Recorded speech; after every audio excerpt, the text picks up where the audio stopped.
Welcome back. વિરમગામના માંડલમાં આંખ હોસ્પિટલના વિવાદમાં દર્દીઓની સંખ્યા વધી છે. વધુ 3 દર્દીઓને આંખની હોસ્પિટલમાં દાખલ કરવામાં આવ્યા છે. સારવાર આંખની હોસ્પિટલમાં કુલ 20 દર્દી સારવાર હેઠળ છે. તો હજી દર્દીની સંખ્યા વધવાની શક્યતા છે. માંડલ ખાતે તપાસમાં મોકલેલી ટીમ બાદ દર્દીઓની સંખ્યામાં વધારો થયો છે. 3 દર્દીઓની હાલતમાં સુધારો થયો છે. બાકીના 17 દર્દીઓની હાલત હજુ પણ ગંભીર છે. માંડલથી ટોટલ 20 દર્દીઓ અત્યારે અહીંયાની હોસ્પિટલમાં દાખલ છે.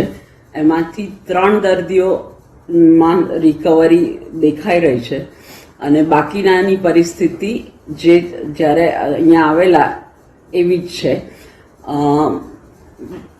બાકી બધાને ટ્રીટમેન્ટ ચાલુ છે. એવું કહેવું શક્ય નથી, કારણ કે દરેક દર્દીને દવાનો કેવો રિસ્પોન્સ આવશે એ જોવું પડે અને એ જોયા પછી જ નક્કી થઈ શકે.